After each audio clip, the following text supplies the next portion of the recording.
Hi there. Okay, we are looking at logical reasoning by type 2. We're looking at method argument, and we're looking at number 12. So we have Frankie. If jelly makers were given incentives to make a certain percentage of their jellies from cloudberries, income for cloudberry gatherers would increase. But then we have Anna saying that plan would fail. Cacao, like cloudberries, was once harvested from wild plants. When chocolate became popular in Europe, the cacao gatherers could not supply enough to meet the increased demands, and farmers began to grow large quantities of it at low cost. Now, all cacao used in commercial chocolate production is grown on farms. Likewise, if the demand for cloudberries increases, domesticated berries grown on farms will completely supplant berries gathered in the wild. All right, so the first thing we need to do is identify the conclusion. So the conclusion of Anna's statement is that plan would fail. And one thing that I like to do is when you have vague terms such as that plan, I like to fill it in with the actual thing it's relating to. So that plan would fail is referring to the idea that the cloudberry gatherers would make more money. Great.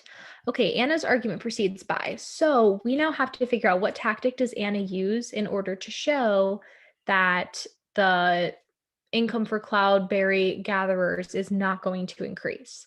And so if we look at what she uses, she talks about cacao. So she brings in a situation that's similar and showing a result that supports her belief. So going into it, that's what we're looking for because her main example in her argument is talking about the cacao plant and how, well, when a similar situation happened, the gatherers didn't get more money. And so a similar thing will happen with cloudberry gatherers. So let's go through. A, giving a reason why a proposed course of action would be beneficial to all those affected by it. We don't have she's not giving a reason why this would happen and everyone would benefit. She's saying the opposite, that the income for the gatherers wouldn't increase. So that's not our answer. B, reinterpreting evidence presented in support of a proposal as a reason to reject the proposal. Okay. So the big thing that we need to look at is what evidence is she showing is a reason to reject. Frankie's not giving any evidence to make this. So she has nothing to reject. So B is not our answer because in order for that to be the answer, we would need something from Frankie that's pointing to evidence in order for that to be true. All right, C, projecting the results of following a proposal in a given situation by comparing that situation with the past situation. This is looking good. She does use the instance of the cacao plant. And so that's her main argument. So C is looking pretty good. We'll leave it. Proposing a general theory as a way of explaining a specific market situation. Anna's not really describing a general theory. She's just comparing it to a past instance that would be similar. So there's no general theory for us to be following.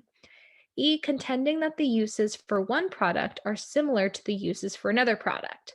So I like E because she does introduce the cacao product and chocolate.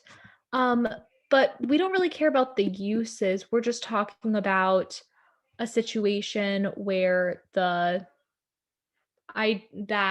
the material itself, when supply was increased, and comparing that to the jellies that are used for the product.